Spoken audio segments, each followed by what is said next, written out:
Mis sa arvad sellest, et üks ajaloo suurimaid tariifisõdasid peetakse maha TikTokis? Do you have something from China in your home? $2. Kahe maailma kõige võimsama riigi vahel on puhkenud väga tõsine maksusõda ja iga kui viimne nende valik mõjutab rängalt ka ülejäänud seltskonda, kaasa arvatud meid. The most insane trade war has officially begun because China sharply raised the stakes overnight in President Trump's trade war. China is fully prepared to fight to the very end because the world is big enough that the United States is not the totality of the market in the world. Aga kuidagimoodi on saanud sellest hirmu äratavast olukorrast naeruväärne meemide sõda TikTokis. Hello from China. Let me show you the United States products in my home. Nothing. Do you have something from China in your home? Kui sa oled viimasel ajal olnud TikTokis, siis sa kindlasti oled märganud videosid, kus sulle reklaamitakse muidu 50 000 € maksvat Birkin-kotti kõigest 100 € eest. Või Lululemoni riideid või pesukapsleid või jalanõusid või isegi telefone. Esiteks, mis asjad on üldse tariifid ehk tollimaksud ja miks neid vaja on? Tollimaks on maks kaupade impordilt või ekspordilt riikide vahel. Ja siin on üks väga lihtsustatud taustalugu sellele kõigele.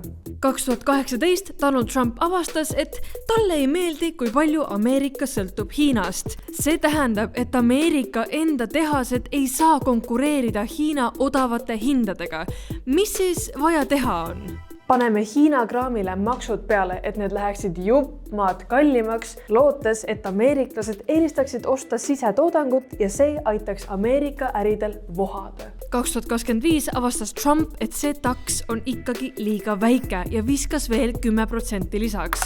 Hiina lisas 15% juurde, Trump lisas 10%, Hiina lisas 10%, Trump solvus, lisas 34%, Hiina lisas vastu 34%, Trump ütles lõpuks tõusid Ameerika tariifid Hiinale 145%-ni ja Hiina tariifid Ameerikale 125%-ni. Ameerika meelest on nemad võimupositsioonil, sest selleks, et Hiina majandus töötaks, on neil vaja ligipääsu Ameerika turule.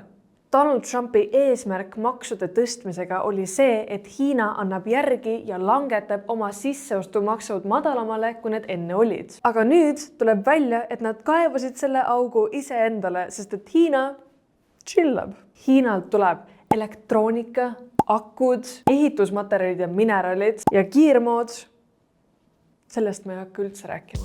Naljakas osa kõiges on see, kuidas Hiina ärikad on olukorrale reageerinud. Nad ei ole paanikas, nad ei pane tehaseid kinni, nad ei nuta kusagil nurgas. Ei, nad hakkasid TikTokis Ameerikat narrima ja inimestele näitama, kuidas ilma middlemanita osta kaupa otse nende tehastest. Võib teoritiseerida, et need TikTokid on Hiina valitsuse poolt ette planeeritud propaganda. Ja kui isegi on, see on jõle naljakalt välja kukkunud.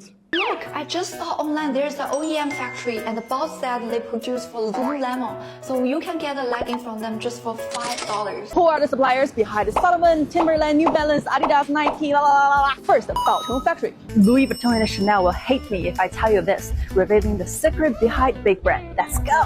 Kas sa oled näinud, kuidas nad TikTokis rebivad üksteisega või? Ei.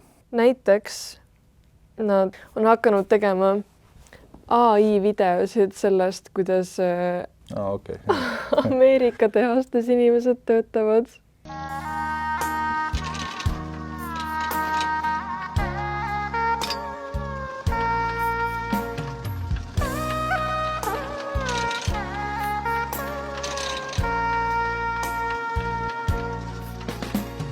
Mis sa arvad sellest, et üks ajaloo suurimaid tariifisõdasid peetakse maha TikTokis meie kõikide ees?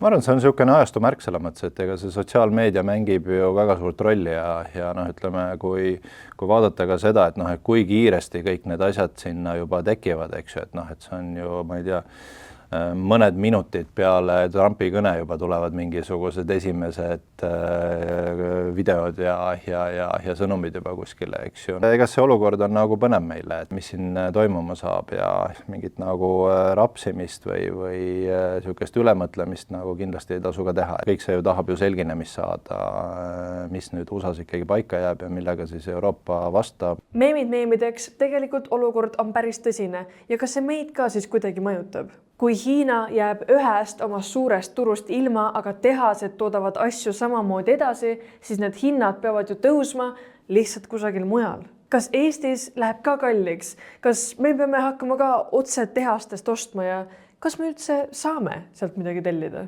Kuidas hakkavad meid mõjutama need tariifid, mis on Ameerika ja Hiina vahel? No kas me päris täpselt ei tea need tariife ju, mis tulevad, et ühel päeval loed ühtesid uudiseid ja on tariifid kõrged ja teisel päeval hommikul ärkad üles on juba uus info selles mõttes, nii et tänase päeva seisuga võib öelda, et praeguseks meil mingeid indikatsioone partnerite käest kuskilt tulnud ei ole, et mingid tooted jääksid meil tariifide mõju alla. Aga see võib igal hetkel nagu muutuda, kui me nüüd räägime otseselt siis tollitariifidest toodetele. Kui korraga on käsil puhkuse planeerimine, e-poodides shoppamine, retseptivideote vaatamine ja meilivahetus ülemusega. Kodu internet tõsiselt tegusatele. Liitu pakkumisega mai lõpuni. Telia.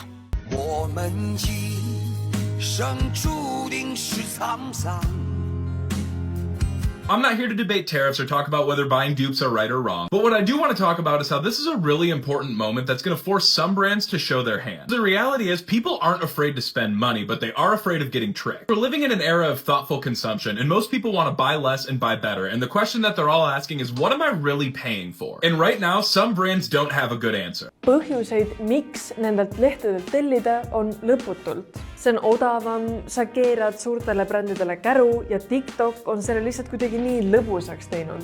Tegelikult nendest tehastest tellimine ei ole sugugi nii kerge, kui TikTokis räägitakse ja Eesti tollil on ka teatud reeglid seoses brändikaupadega.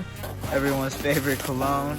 Some Baccarat. Can't go wrong with this box right here. I got it in 4 days shipped. Super cheap. And the best part is, this smells exactly the same. You have to get this now. Aga tuleme korra sealt 7. taevast alla ja mõtleme reaalselt võimalikele tagajärgedele. Keegi ei saa sulle garanteerida, et Birkin päriselt tuleb sealt X tehasest. See võib olla sama halva kvaliteediga kraam, mida AliExpressis müüakse. Aga kuna praegu on selle teema ümber nii suur haip, siis inimestel on roosad prillid peas. 10,000 versus 1,000. Can I get like a purple one with gold hardware? You can get whatever color you want. This is crazy. Birkineid tehakse näiteks krokodillide nahast ja see saada $20 eest pigem mitte. Plus alati on risk, et sa saad skämmi ja mingi tagastuspoliitika. Ma ei taha uskuda, et see väga lihtne on. The quality is just not there. It does not smell like leather. It smells like plastic. The stitching's trash. It looks like glued pieces of material together. This one doesn't have a fake name in it or anything like that. It does come with a strap, which is not part of a Birkin at all. What do you think is going to happen when you all order from China? Do you really think you're going to get your shipments, especially in this tariff war? Good luck and good luck trying to get your money back. Kui sa juba tellimise jaoks pead ühendust võtma ühe inimesega, kes siis saadab selle edasi kuhugi lattu ja siis sa pead ühendust võtma laoga, et nemad selle sulle sealt edasi saadaks, siis tagastuse peale ma isegi ei taha mõelda. Aga kes ei riski, see šampust ei joo või midagi. Ja mida üldse arvab sellest Eesti toll? Tarbijakaitse ei saa sind aidata. Hiina kaupade kvaliteedis ei saa kunagi kindel olla, alustades välimusest ja lõpetades sellega, milliseid kemikaale nende tootmises kasutatakse. Maksu- ja Tolliameti ülesanne on mitte sellist kahtlast kaupa üle piiri lasta ja kui sa kaubast ilma jääd, siis Hiina tehas sulle selle eest raha tagasi kindlasti ei maksa.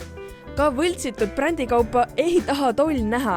Kui jääd oma 20 eursise Birkin kotiga vahele, siis su kaup hävitatakse. Isegi kui sa ei tahtnud meelega võltsingut tellida ja arvasid, et see on lihtsalt ilus kott.